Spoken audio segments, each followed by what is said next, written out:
라는 제목으로 함께 말씀 나누기 원합니다. 한 초등학생이 있었습니다. 그런데 영어 선생님이 너 정말 영어 발음이 좋구나, 그 한마디에 영어 공부를 잘해서 또 훌륭한 또 외교관이 되었습니다.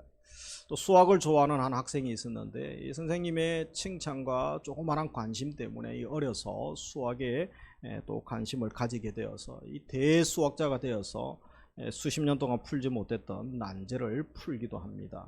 미술을 좋아하는 한 학생이 선생님의 격려와 가르침 때문에 아주 훌륭한 미술가가 되기도 합니다.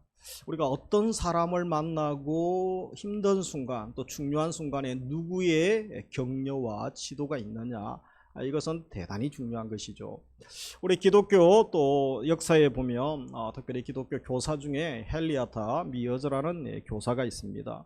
이분의 제자들이 한 400여 명의 세상을 또 섬기는 리더들을 배출하게 되는데 20세기에 많은 리더들이 그녀에게서 나오게 되죠. CCC 창립자 빌 브라이트 박사, 그리고 20세기 최고의 복음 전도자라고 하죠, 빌리 그레함, 이런 분들이 영향력을 받고 이 선생님에게서 또 하나님의 사랑과 비전을 발견하게 됩니다. 그래서 우리 인생에 누구를 만나느냐가 내 인생에 대역전이 일어나기도 하고 또 어떤 사람을 만나느냐에 따라서 비참한 인생으로 전락합니다. 히틀러를 만난 독일 사람들은 어떻게 됩니까? 역사적으로 얼마나 끔찍한 일들을 경험하게 됩니까? 우리가 좋은 사람 만나는 것은 대단히 중요한 것이죠. 그런데 정말 감사한 것은 때로는 사람이, 지도자가 신뢰를 주지 못할 때가 있습니다. 가까이 있는 분들이 내게 실망과 배신감을 줄 수가 있죠.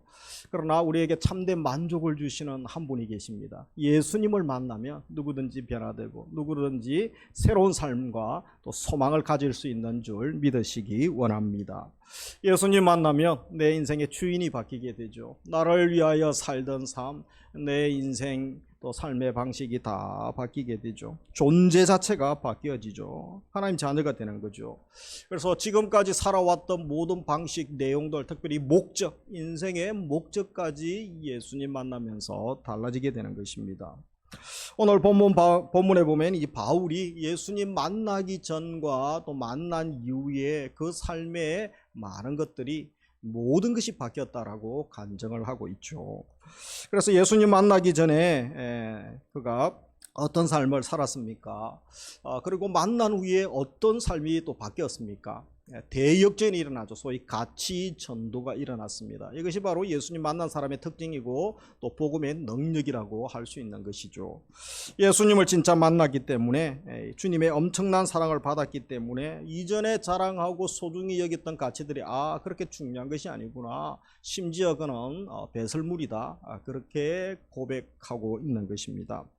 그렇다면 먼저 예수님 만나기 전에 바울이 소중히 여겼던 것들이 무엇인지 4절부터 언급하고 있죠. 그래서 4절부터 읽었던 6절까지 보면 나도 육체를 자랑할 만하다, 그렇게 이야기합니다. 이것은 우리의 언어와 좀 다르죠. 요즘 같으면 얼짱, 몸짱 그런 이야기를 하겠습니다만 유대교 전통에서 비교해서 말하고 있다라고 생각을 하시면 됩니다. 우리가 지난주에 살폈던 3장 1절부터 3절에 보면 그렇게 유대 율법주의자들을 신랄하게 비판하고 책망했던 바울이 자기도 유대 율법자들이 소중히 여기고 자랑하던 것들을 자랑하려고 하면 나도 자랑할 것이 있다, 그렇게 이야기하죠. 이것은 복음을 변증하고 또 복음을 전하기 위하여 또 이단과 거짓 메시지를 단호하게 배척하기 위하여 먼저 말하고 있다라고 보시면 됩니다. 그래서 4절에서 돌연히 나도 육체를 자랑할 만하다라고 이야기하는데 어떤 것입니까? 자신의 육체적 혈통, 가문, 학식, 이력 이런 것들 당신들에 비해서 결코 뒤처지지 않는다는 것이죠. 그래서 우리가 4절을 한번 보면 뭐라고 합니까? 그러나 나도 육체를 신뢰할 만하며, 당신들이 세상적인 조건 따지는데 세상적으로 나도 뒤처질 것이 없다는 거죠. 자랑하듯 말하고 있죠. 만일 누구든지 다른 이가 육체를 신뢰할 것이 있는 줄로 생각하며, 그래서 세속적으로 자랑하고 내세우는 것이 있다면 나는 더욱 그러하다. 유대 율법자들의 어떤 기준이죠. 당신들 기준에 근거해도 내가 부족하지 않다, 그렇게 말하고 있는 것처럼 보여집니다. 사실 요즘 젊은이들 또 직장 갈 때 스펙이 많이 필요하죠. 우리 바울의 스펙은 무엇입니까? 바울이 자랑할 만한 것들, 그것은 먼저 유전적으로 정통 내가 유대인이다. 여러분, 유대인들에게는 정통 유대인인가, 이것은 대단히 중요합니다. 어떤 지파 출신인가, 이런 것들은 대단히 중요했던 것이죠. 그래서 5절부터 7절까지 뭐라고 합니까? 나는 8일 만에 할례를 받았다. 날 때부터 율법에 철저한 교육을 받은 율법 지켜온 유대인이라는 거죠. 그리고 이스라엘 족속이요, 부모들이 귀화한 유대인이 아니라 태어나면서부터 순수 이스라엘 혈통임을 이야기하죠. 그리고 베냐민 지파요, 초대 왕을 배출한 지파가 베냐민 지파고, 예루살렘도 베냐민 지파 영역 가운데 있죠. 그래서 우리 지파가 아주 귀한 영향력 있는 지파라는 거죠. 히브리인 중에 히브리인이요, 정통 히브리파 유대인이라는 것이죠. 그리고 율법으로는 바리새인이요, 율법을 얼마나 사랑하는가가 대단히 그들에게는 중요했습니다. 그런데 바리새파는 그 중에서도 가장 엄격하게 율법을 준수하려고 했던 열정이 탁월했던 사람들이죠. 바리새파 출신이라는 거죠. 열심으로는 교회를 박해하고, 이것이 좀 오해가 있을 수 있죠. 그러나 당시 구약의 율법을 준수했던 유대 할례파들, 유대인들에게는 기독교가 이단처럼 여겨졌죠. 그래서 율법에 대하여 또 할례를 받아야만 구원받는다라고 하는 그들의 가르침과 다르기 때문에 기독교는 복음으로, 예수 그리스도를 믿음으로 구원받는 거죠. 그래서 그들 입장에서는 이단이기 때문에 당연히 아직 개종하기 전에서는 그가 당연히 핍박하는, 열심을 내는 자였다는 것입니다. 율법의 의로는 흠이 없는 자로다. 이 다른 사람들에게 율법으로 정죄받을 만한 일이 없고 흠이 없는 삶을 살았다. 그래서 당신들 기준으로 해도 내가 부족함이 없고 자랑할 것이 많다라고, 율법의 의로 흠이 없는 자라고 당당하게 말하고 있습니다. 바울이 과거에 화려했던 것들의 세상 가치로 볼 때, 물론 이제 그 당시 그런 것들이 그의 과거의 모습들을 세웠던 것이죠. 그래서 유익하고 의미 있는 것이라고 할 수 있을 것입니다. 그런데 그 과거에 화려했던 것들, 율법으로 난 의를 의지하는 그의 열매는 무엇입니까? 그것은 오히려 예수 그리스도를 더 알고 하나님을 더 알 수 있는 것이 아니었죠. 예수님의 복음의 방해거리가 되었다는 것입니다. 예수님을 알고 난 다음에 그 좋았던 모든 것들이 예수님 아는데 아무 도움이 되지 않고 오히려 해방꾼이 되고 장애물이 된 것이죠. 자기가 이를 주장하면서 남보다 더 열심히 복음을 지키며 착하게 살아왔지만 기쁨이 오래가지 않는 거죠. 참된 만족이 없고 점점 그의 인생이 피폐해지는 것을 경험하게 됩니다. 자기 잘난 맛에, 자기 열정으로, 열심으로 율법 지키며 살아왔던 바울, 그 가운데 허무함이 있었던 거죠.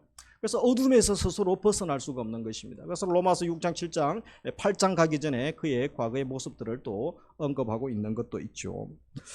그래서 예수님 만나면서 모든 것이 달라지는 것입니다. 어둠에서 빛으로, 광명한 빛을 경험하게 되는 것이죠. 바울이 그토록 자랑스러워하여 지켜왔던 것, 그가 신뢰할 만한 그 모든 것들, 그렇게 소중했던 가치들이 예수님 만나고 보니까 별 볼 일 없는 것을 알게 되죠. 예수님 외의 모든 것을 유익한 것이 아니라 해로 여긴다, 그런 고백을 8절에서 하고 있죠. 그래서 8절에 보면, 또한 모든 것을 해로 여김은 내 주 그리스도 예수를 아는 지식이 가장 고상하기 때문이라. 그래서 예수님 만나고 나니 최고의 보아, 최고의 지식, 참된 지식과 지혜의 보아이신 예수 그리스도를 만나면서 그 안에서 하나님이 주시는 차원이 다른 하늘의 신령한 복과 은혜를 경험하게 되는 거죠. 그래서 예수를 아는 지식이 가장 고상함을 경험하게 됩니다. 그래서 그렇게 하나님이 허락하신 은혜와 기쁨을 경험하면서 내가 그를 위하여 모든 것을 잃어버리고 배설물로 여기면, 쓰레기라는 거죠. 쓰레기, 또 오물, 냄새나고 더러운 것으로 내가 여기게 되었다는 거죠. 이렇게 유익하다고 생각하던 것들을 버리고 싶어지는 이유가 무엇입니까? 그것은 그 다음에 있죠. 그리스도를 얻고. 그래서 우리가 마음에 더러운 그릇이, 더러운 것들이 가득하면 안 되죠. 그릇에 더러운 것이 있으면 새로운 맛있는 음식, 요리, 국을 담을 수 없죠. 우리가 이제 점심 시간에도 맛있는 식사를 하지 않습니까? 혹시 식사하다가 그릇에 오물이 하나, 그죠? 뭐 하나 묻어 있으면 밥맛이 뚝 떨어지는 거죠. 깨끗하게 비우게 되는 것입니다. 그래야만 그리스도를 얻게 되는 것이죠. 그리고 9절에 그 안에서, 예수 안에서 새롭게 태어난 거죠. 예수와의 연합, 예수 안에서 발견되려 함이니 내가 가진 의는 율법에서 난 것이 아니다. 그래서 율법은 자기 노력으로 의를 획득하는 거죠. 그것이 아니라는 것입니다. 그러면서 그가 가진 참된 의는 무엇입니까? 우리 오직부터 같이 읽습니다. 오직 그리스도를 믿는 믿음으로 말미암은 것이니 곧 믿음으로 하나님께로부터 난 의라.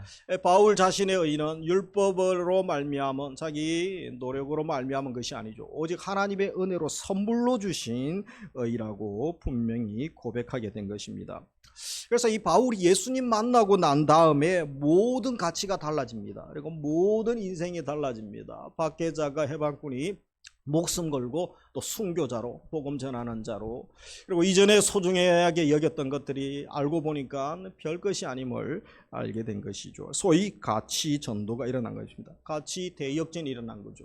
진짜 소중한 것을 발견하고 하나님의 보아이신 예수 그리스도를 만났기 때문에, 엄청난 사랑을 경험하였기 때문에 정말 세상의 것들이 배설물로 여겨지는 것입니다.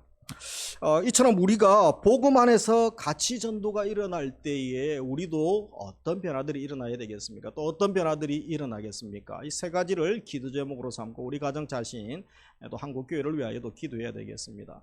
우리가 사실 예수님을 믿는다고 하지만, 예수님을 만났다고 하지만 이것들이 아직 일어나지 않습니다. 여전히 바울이 과거에 소중히 여겼던 것들을 소중히 여기죠. 돈, 권력, 명예, 이 땅에서 떵떵거리고 풍요하게 사는 번영, 이런 것들이 우리에게 귀중한 가치 아닙니까? 근데 이것이 바뀌어져야 되죠. 바뀔 분명한 이유가 있고 그 이유를 주님은 알려주셨죠. 근데 여전히 과거를 붙들고 있는 것은 야곱처럼 사는 것이고, 아직 율법에 속한, 아직 참된 복음을 경험하지 못한 삶이라고 할 수 있는 것입니다. 그래서 복음 안에서 가치 전도가 일어나는데 어떤 것들이 바뀝니까? 첫째, 정말 버려야 할 것들을 분별하고 그것들을 버리는 결단, 용기가 일어나게 되죠. 복음 안에서 가치 전도가 일어나면 먼저 일어나는 것, 내 안에 정말 쓰레기들, 버려야 할 것들이 무엇인가를 발견하게 된다는 것입니다. 7절에 보면 내가 그를 위하여 모든 것을 잃어버리고 배설물로 여김은, 그래서 은혜의 복음 앞에, 십자가 앞에 서니 그가 다시 쓸모없는 무가치한 것들을 발견하게 되었다는 것입니다. 주님의 엄청난 사랑과 향기로운 은혜 앞에 서 보니 자기의 의라고 생각했던 것, 나에게 정말 유익하다고 생각했던 것, 그것들이 아무 유익이 되지 않고 아무런 의미 없는 것들을 깨달았던 거죠. 내가 자랑했던 것들, 사실 보니까, 새로 눈이 떠여져 보니까 뭡니까? 냄새나는 오물, 쓰레기에 불과한 것입니다. 우리 어린아이들이 그저 문방구에서 100원, 200원 가지고 콩과자 사 먹고 맛있다고 그러죠. 그러나 성인이 되어가지고 호텔에서 수십만 원짜리 뷔페를 한번 먹어보십시오. 최고의 셰프가 맛있게 만들어주는 거, 평생 잊지 못할 그 맛, 차원이 다른 맛을 경험하지 않습니까? 영적 세계는 이거보다 더 신비하고 신령한 것이라는 것입니다. 그래서 바울이 그런 것들을 경험하게 된 거죠. 그렇다면 우리가 쓰레기처럼, 배설물처럼 미련 없이 버려야 될 것들이 무엇입니까? 내 안에 우리가 여전히 소중히 여겼던 가치가 주님 안에서는 소중하지 않은 것들이 많은 것이죠. 어떤 것들이 있겠습니까? 이기적인 욕심, 정욕, 업욕, 탐욕, 이런 것들이 나쁜 것이고 죄인 것이고 쓰레기라는 것은 다 압니다. 이런 것들은 버리라고 하면 다 동의가 되죠. 그러나 정말 아닌 것 같은데 하나님이 기뻐하지 않는 것들이, 쓰레기 같은 것들이 얼마나 많은지 모릅니다. 그것들을 우리가 청소를 해야 되는 거죠. 내가 남보다 열심히 노력해서 얻은 학벌, 높은 자리, 또 부자 된 거, 넉넉한 재산, 남부르지 않은 여러 가지 조건들, 내가 도덕적으로 괜찮은 삶을 살았습니다. 그리고 또 사회적으로도 내가 덕망 있는 삶을 살고, 우리 가정 보면 좋은 남편 만나고 좋은 아내 만나고 부모님께 효도하고 우리 집안 괜찮은 집안입니다, 이렇게 어스대는 교만한 마음, 그런 태도들을 가지고 있지 않습니까? 정말 이런 것들이 여전히 세상 사람들이 자랑하고 또 부러워하는 것들이죠. 그런 것들을 쓰레기로 여기고 배설물로 여겨야 된다는 것이죠. 나를 더 자랑하고픈 마음이 있다면 다 쓰레기처럼 버리라는 것입니다. 하나님의 의보다 자기의 의를 주장하고 내가 노력하면 얼마든지 될 수 있고 내 힘으로 될 수 있다라고 여전히 믿습니까? 내 삶을 내가 왕이 되어서, 주인이 되어서 통치하고 다스리는 삶을 살고 있습니까? 그런 마음, 그런 태도가 바로 쓰레기처럼 여기고 버려야 되는 것입니다. 나의 노력을 하나님의 은혜보다 더 내세우려는 태도, 다 배설물에 불과하다라는 것이죠. 그래서 나를 드러내고 자랑하던 그런 욕심, 교만들을 내려놓고 내 열심, 또 교만, 주장하는 그런 자세에 내려놓는 삶, 우리 주님이 기뻐하시는 자녀의 삶인 것입니다. 그러면서 우리가 주님 앞에 어떻게 서야 됩니까? 우리가 자랑할 것이 없는 거죠. 죄인, 심판이 선포된 죄인을 살려주신 것 생각하면 하나님 앞에 늘 엎드리는 거죠. 절대적인 은혜가 필요합니다. 절대적인 하나님의 사랑과 긍휼 때문에 내가 여기에 왔습니다. 그러면서 은혜를 사모하고 엎드릴 수 있는 것입니다. 주님은 정직하고 진실하게 나의 외식, 교만, 어리석음, 자기 주장함을 내려놓고 주님의 은혜를 구하려고 나오는 자를 외면하지 않으시고 더 풍성한 은혜, 한량없는 은혜를 부어주시는 줄 믿으시기 원합니다. 그러면서 두 번째 무엇입니까? 가치전도가 일어나면 변화되는 것. 예수 그리스도를 발견하고 예수 그리스도를 유익으로 삼는다는 것입니다. 이렇게 버리고 그가 얻게 되는 것이 무엇입니까? 8절에 보면 같이 읽습니다. 내가 그를 위하여 모든 것을 잃어버리고 배설물로 여김은 그리스도를 얻고 그 안에서 발견되려 함이니. 그래서 그리스도를 얻고, 그리스도를 얻는다는 것은 그리스도를 유익으로 삼는다는 것이죠. 이전에는, 지금까지는 그리스도를 통하여 나의 만족과 기쁨, 나의 욕망을 채우려고 했죠. 하나님을 이용하고 예수님을 이용하여 나의 욕망을 채우려고 했습니다. 그러나 그것이 아니죠. 이제부터는 예수 그리스도 자체에 그분만을 유익으로 삼고 그분만을 의지하며 사는 것이죠. 그분의 통치 가운데 사는 것이죠. 이런 그리스도 안에 있을 때 9절에 나오는 것처럼 그 안에서 발견되려 함이니라고 말하고 있죠. 그리스도 안에서 예수 그리스도를 믿고 따름으로 완전히 새롭게 된 자신을 발견하게 되는 것입니다. 그 안에서 발견되는 것, 그분 안에 거하는 것, 그것은 그리스도와 연합이죠. 내가 이제 마귀와 연합하는 삶이 아니라, 어둠과 연합하는 삶이 아니라 그리스도와 하나 되고 연합하고 그분이 내 안에 계시고 내가 그분 안에 거하는 삶, 기쁨을 경험하게 되는 것이죠. 완전히 새로운 피조물, 자신을 발견합니다. 그래서 예수님을 알아가죠. 그러면서 점점 가치가 달라집니다. 신앙의 가치, 또 인생의 목표가 점점 바뀌어져 가게 됩니다. 예수님 알면 알수록 나의 부족한 것들, 잘못된 믿음, 부족한 믿음, 그리고 또 신앙의 불순물들을 제거하고, 이전에 내가 유익하다고 생각하고 지금도 내 인생의 목표가 된 것들이 잘못됐다면, 그죠? 궤도를 수정하는 거죠. 그것을 하나하나 수정해 가는 과정. 그것은 시간이 많이 걸립니다. 우리가 예수님을 믿는 것은 단순간에 하나님 은혜로 예수님을 믿죠. 그러나 그 이후에 예수님을 닮아가고 우리 속에 있는 불순물들, 배설물들을 제거하고 가치가 달라지고 우리 성품이 달라지고 삶이 달라지고 언어가 달라지고 또 모든 것이 주님을 닮아가는 것은 엄청난 시간이 들죠. 평생 그 삶을 살아야 됩니다. 그것을 성화의 삶이라고 하죠. 그리고 주님을 닮아가는 삶이라고 할 수 있습니다. 그 삶을 사모하며 나아가게 되는 것이죠. 그래서 결국에는 주님이 내 안에 계시고 내가 주님 안에 거하게 되는 신비한 연합을 하게 됩니다. 그러면서 주님을 더욱 알아가고 주님이 내 인생의 주인임을 또 고백하며 살게 됩니다. 그렇게 살면서 내가 예수님이 내 인생의 주인이고 이제 나도 섬기는 삶, 주님이 원하는 삶을 살아가고 있는 변화된 자신을 발견하면서 감사하게 되고 기뻐하게 됩니다. 가끔 여러분 차 한잔 하시다가 아니면 연말 되시면서 1년 전과 지금의 삶을 보면서 내가 이렇게 변화되었구나, 우리 자녀들이 이렇게 변화되었구나, 우리 사랑방 순원들, 우리 전도의 동력자들이 이렇게 변화되었구나, 아니면 이렇게 더 추해졌구나, 이런 생각을 가지십니까? 우리가 감사하고 기뻐하고 함께 격려하고 축복할 수 있는 은혜를 주시기를 주님의 이름으로 축복합니다.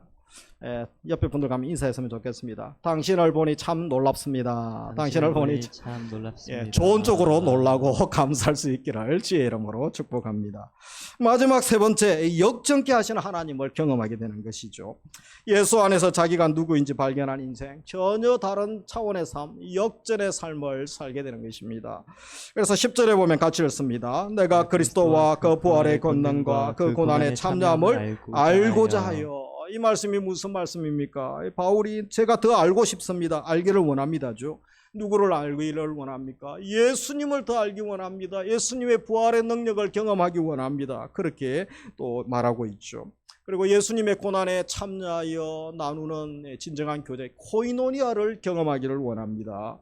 그리스도의 고난에 동참하고 싶습니다 라고 말합니다. 그러면서 11절에 보면 그의 죽으심을 본받아 어떻게 해서든지 죽은 자 가운데서 부활에 이르려 하노니, 그래서 마침내 결국 죽은 자를 다시 살리시는 부활의 능력을 경험하고 나도 그것에 동참하기를 원합니다 라고 고백하고 있는 것을 보게 됩니다.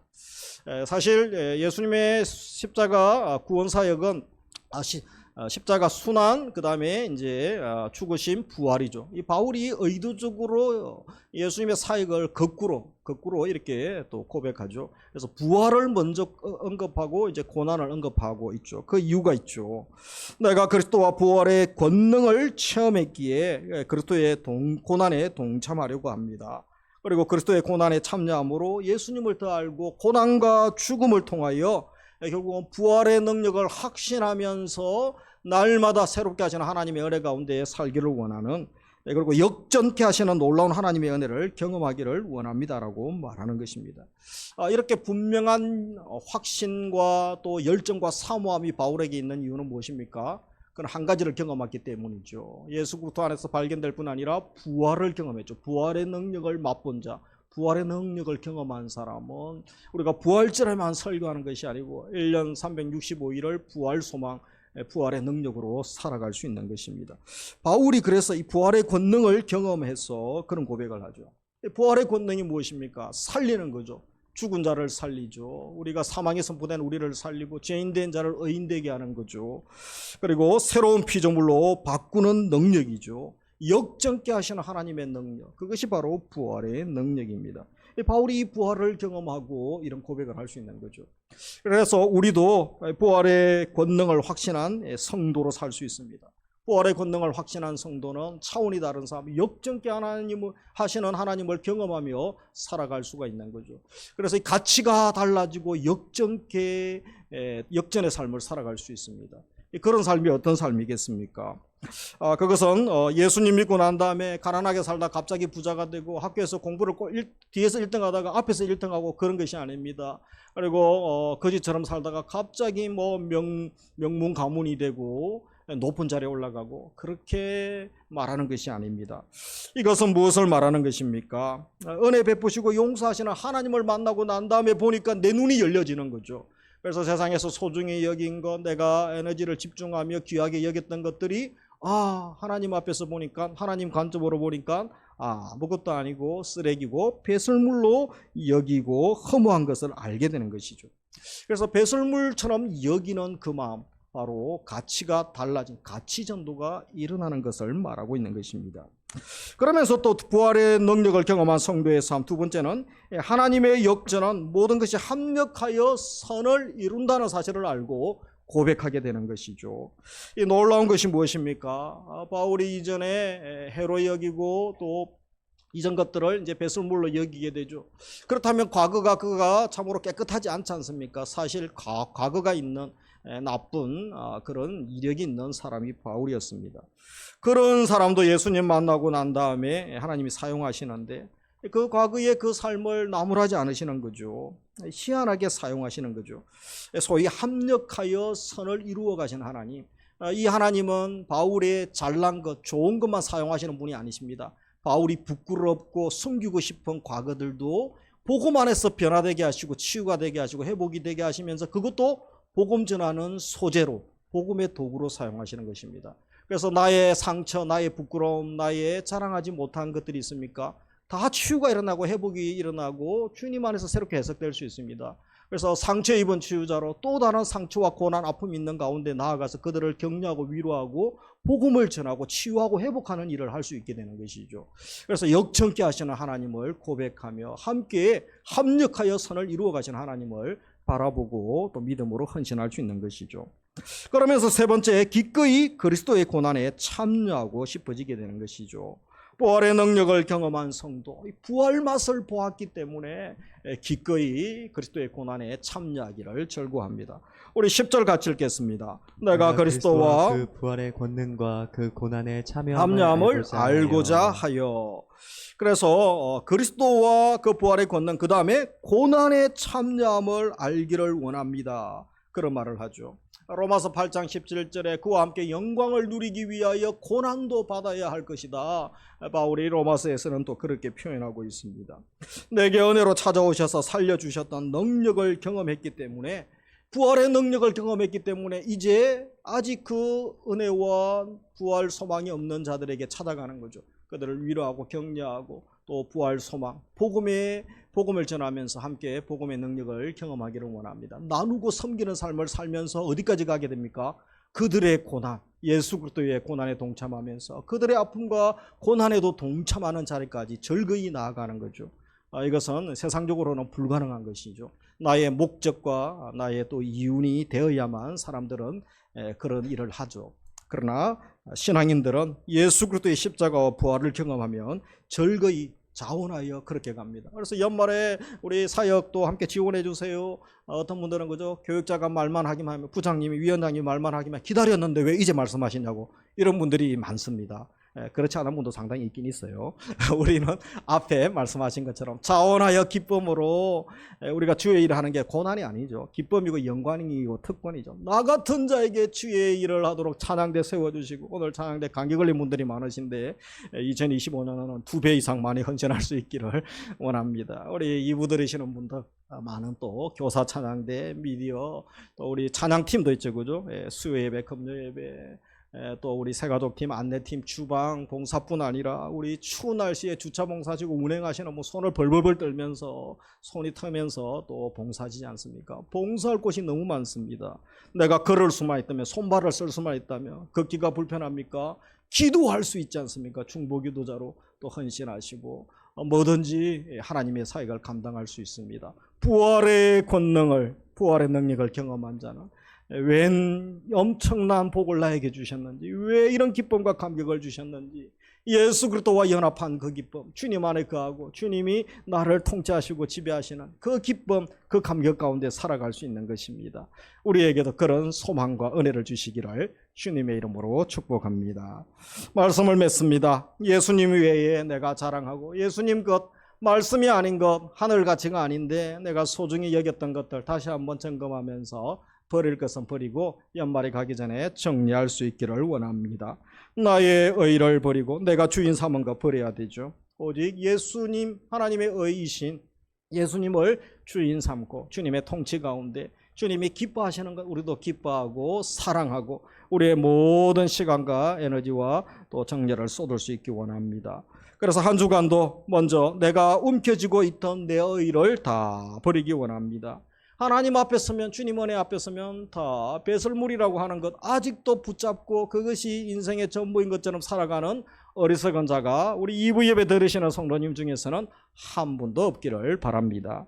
두 번째, 그리스도를 통하여 나의 유익을 추구하는 도구가 아니라 예수 그리스도만을 사랑하고 예수 그리스도 한 분만으로 만족하는 삶, 주님을 왕으로 모시는 삶 사시기를 주님의 이름으로 축복합니다. 마지막으로 부활의 능력으로 모든 것을 역전케 하시는 하나님, 그 하나님을 신뢰하며 이제 우리도 우리 삶의 현장에서 사랑하며 섬기며 그리스도의 고난에 기쁘게 동참하고 함께 동력하는 은혜를 주시기를 주님의 이름으로 축복합니다. 우리 함께 찬양하며 나아가겠습니다. 내가